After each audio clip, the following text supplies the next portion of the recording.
A deadly gas explosion has Durham residents on edge. And a decade-old murder case has finally come to a close. I'm Abigail Brown. And I'm Emmy Shalua. Stay tuned for Carolina News Today. Carolina News Today is brought to you in part by Zeno's Italian Grill in Pembroke. Lunch specials every weekday, and now they deliver. Homemade pizza and calzones, gluten-free pasta available. 938 East 3rd Street, 910-775-9393. It's zenospembroke.com.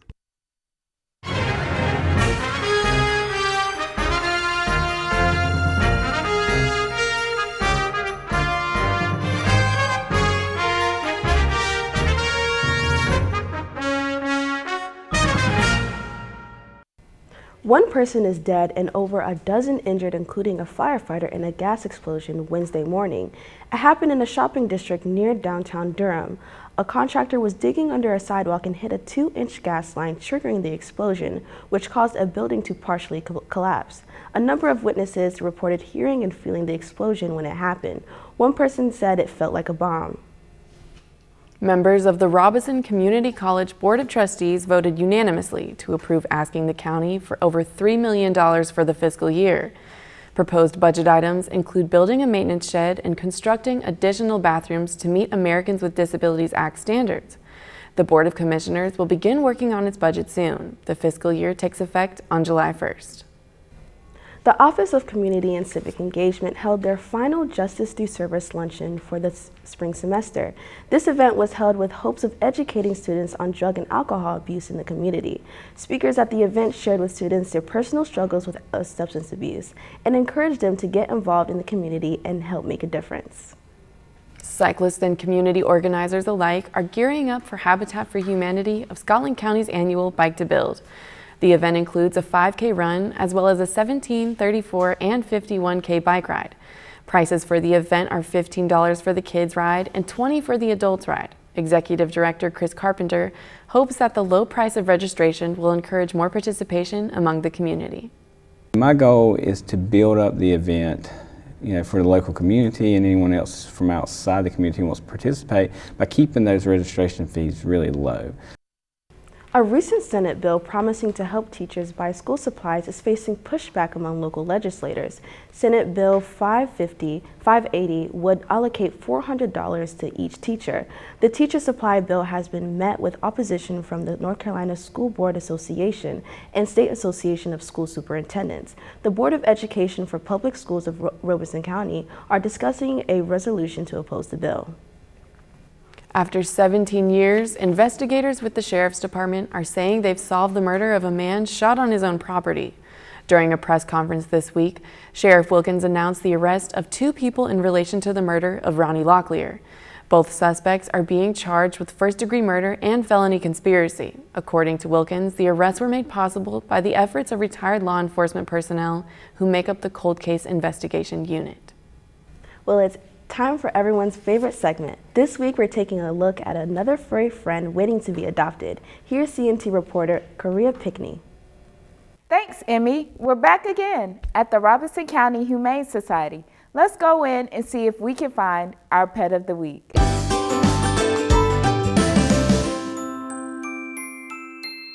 So this is Dixie Belle. She's about 2.5 years old.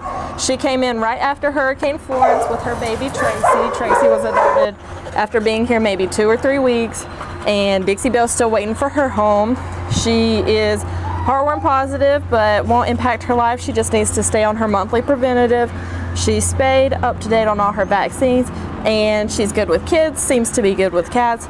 Needs to meet the dogs before she decides how she feels about them, but she would make a great dog for anybody.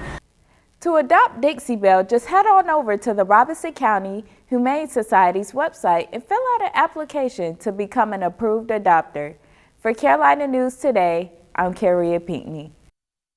Wildflower and Multimodal Awards have been given out across the state, and the Bass Night Bridge over the Oregon Inlet is finally open. It's NCDOT now.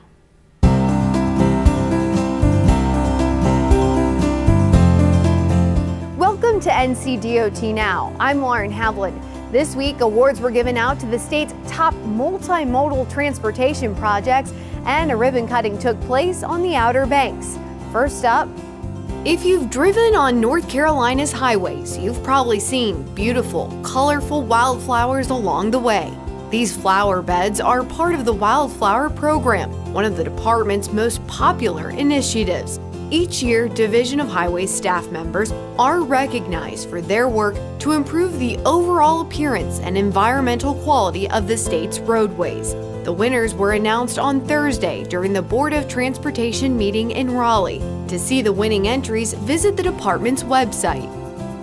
This was a week of winners as the first ever Moby Awards were given out to communities that have completed transportation projects featuring at least 2 methods of transportation. Transportation plays a vital role in all North Carolina communities. It connects people to jobs, medical care, education, and tourism opportunities from the mountains to the coast. To meet the needs of our ever-changing and growing population, we must have a diverse menu of transportation options to choose from. 62 communities submitted nominations demonstrating how they're working to address these needs. Top multimodal projects were selected in 5 categories: urban, suburban, rural, tourism, and innovation.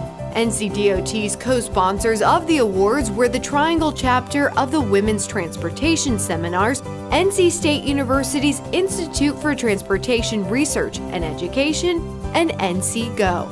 You can view the winning projects and communities online.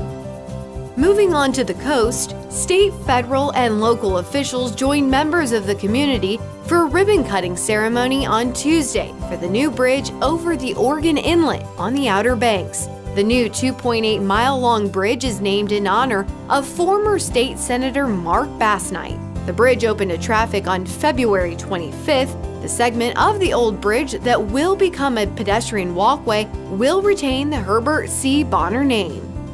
That's all for this week's edition of NCDOT Now. From all of us here at the North Carolina Department of Transportation, safe travels. A South Carolina student's life ends tragically at a frat party. And Congress is aiming to find out why so many Native American women go missing. More after the break.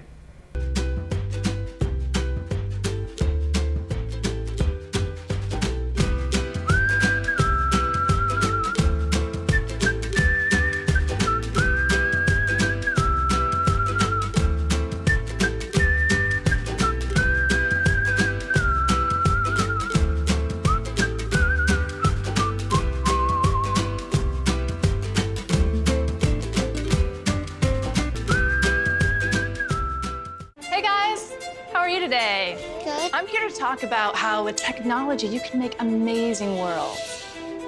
Come with me. My team and I groomed the Halo world to life. Is that you? That is me. I wasn't a math genius and I knew nothing about coding. But you guys do. You guys have the power to change things. I want your job. I want you to have my job. Most party fouls are pretty dumb. But if you decide to drink and drive underage, you could lose your license and your freedom. Underage drinking and driving, the ultimate party foul.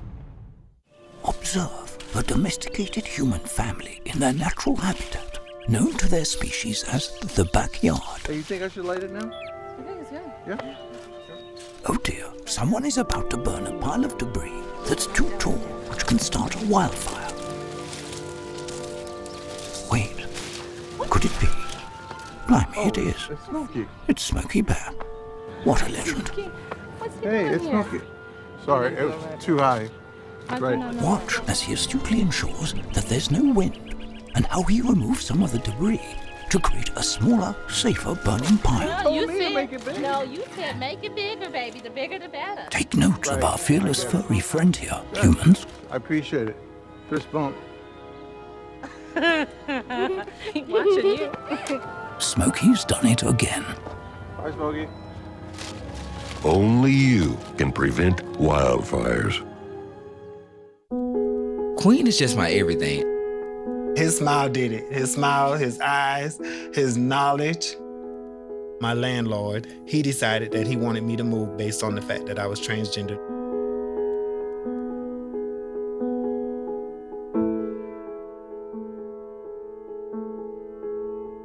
let's just respect people in everyday life for just being human.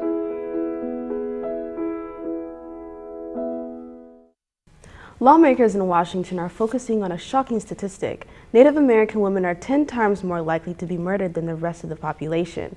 That stunning revelation comes from a federal study. It's driving new effort on Capitol Hill to find out why thousands of Native American women have mysteriously been killed or vanished. Scott McLean reports.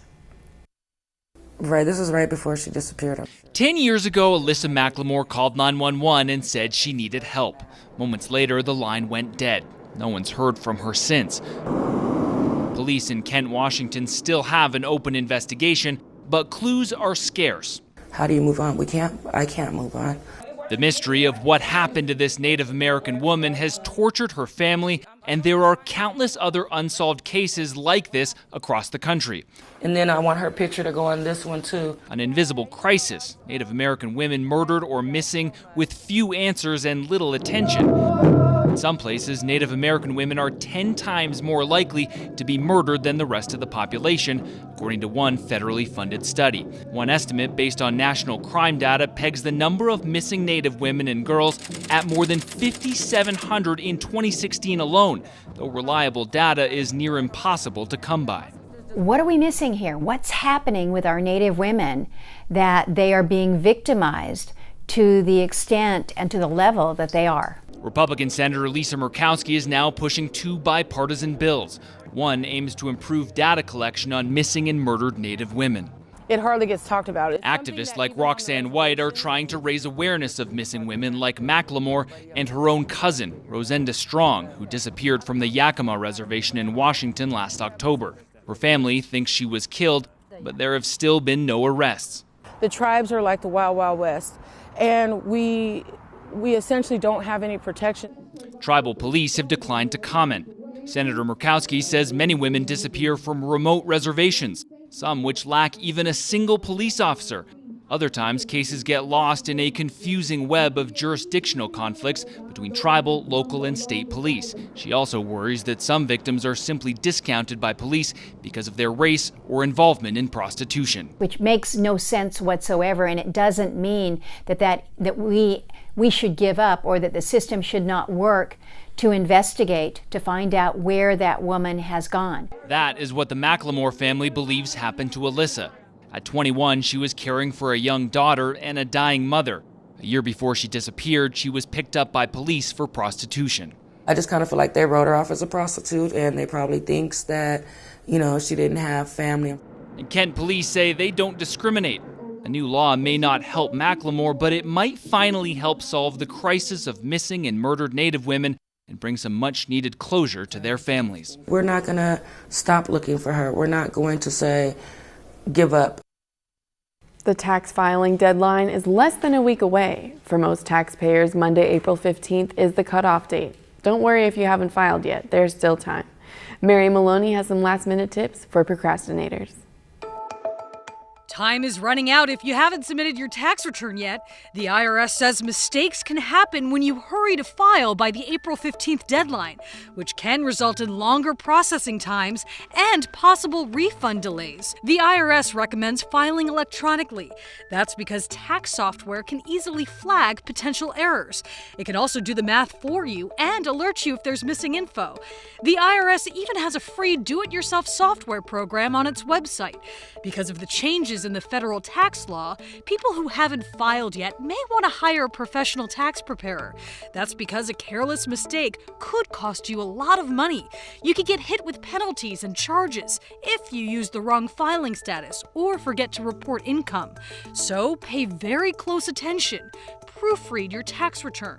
Check the math. Make sure your Social Security number is correct and verify your bank account details. If you need more time, the IRS recommends you get a tax extension, which gives you another 6 months to file.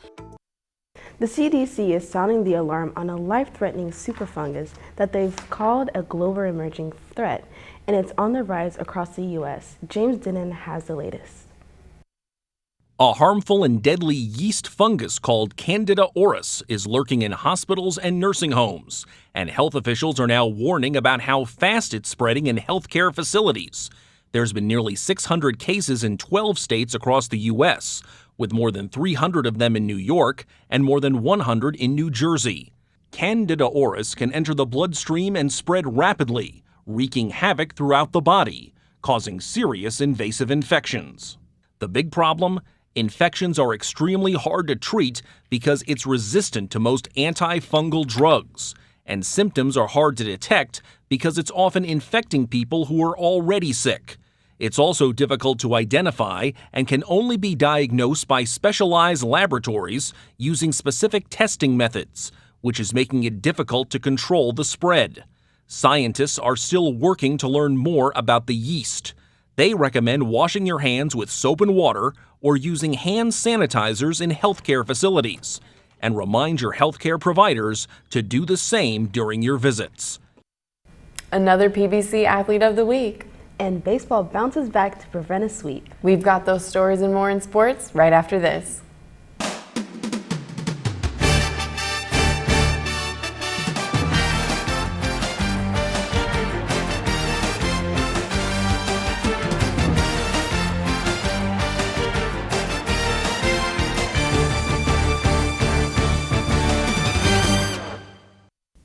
What's going on, Brave Nation? I've been gone for quite some time recovering from a broken leg. Unfortunately, that process will take some time. But I'm back and ready to catch you up on some Brave athletics. Let's start with men's baseball, who had a 3-game weekend face-off against Francis Marion. The Braves almost received a sweep from Francis Marion, but battled it out in the last game, scoring 17 runs in 6 innings, along with 9 more runs in innings 7 and 8. The Braves loaded the bases with the first 4 at-bats and didn't slow down from there. Although no home runs were accounted for, all of the Braves' runs were scored from RBIs of 19 hits with 23 runs scored. Score of Game 1, 15-5 Francis Marion. Game 2, 6-5 Francis Marion. Then Game 3, 23-10 Pembroke. The game against North Greenville was canceled due to rainfall, so the Braves' next game is this weekend against North Georgia. Softball had 2 matchups since our last episode, 2 games against Lander and 2 games against Flagler. In Game 1 against Lander, the Braves were able to score 5 runs in the 3rd inning and hold the lead the rest of the game, only allowing 1 run in innings 1, 2, and 4. The score, 6-3 Braves. In Game 2, things took a different turn.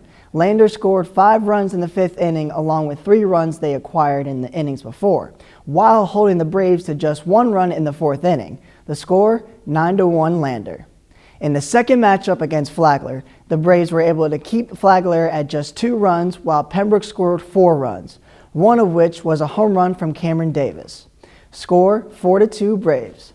In Game 2 against Flagler, the game went into extra innings, but unfortunately Flagler came out victorious, beating Pembroke 13-11. Braves softball faces up against Georgia Southwestern this weekend. During the weekend, women's golf competed in the Bash at the Beach tournament and finished with a tie for 2nd in the opening round. Freshman Amanda Hamrin and junior Katie Flax both carded a 5-over par 77. Day 2, the women dropped to 3rd place to finish off the weekend. Flax carded a 3-over par 76, finishing 4th individually. Women's golf heads to St. Augustine, Florida in 2 weeks for the Peach Belt Conference Championship. Junior track star Javon Graham acquired another award to add on to the many he's already accomplished, winning PBC Track Athlete of the Week. Graham posted NCAA provisional qualifying marks in both the prelims and the finals of the 110-meter hurdles at the Johnson C. Smith Invitational. Men's track races off to the Peach Belt Conference Championship at Daytona Beach, Florida, April 18th to the 20th. That's all the sports news I have for you this week. It feels great to be back. I'll catch up with you next week. Till then, I'm Ty the Sports Guy. Back to the studio. Thanks, Ty, and that's it for this edition of Carolina News Today. I'm Abigail Brown. And I'm Emmy Shalua. Thank you for watching.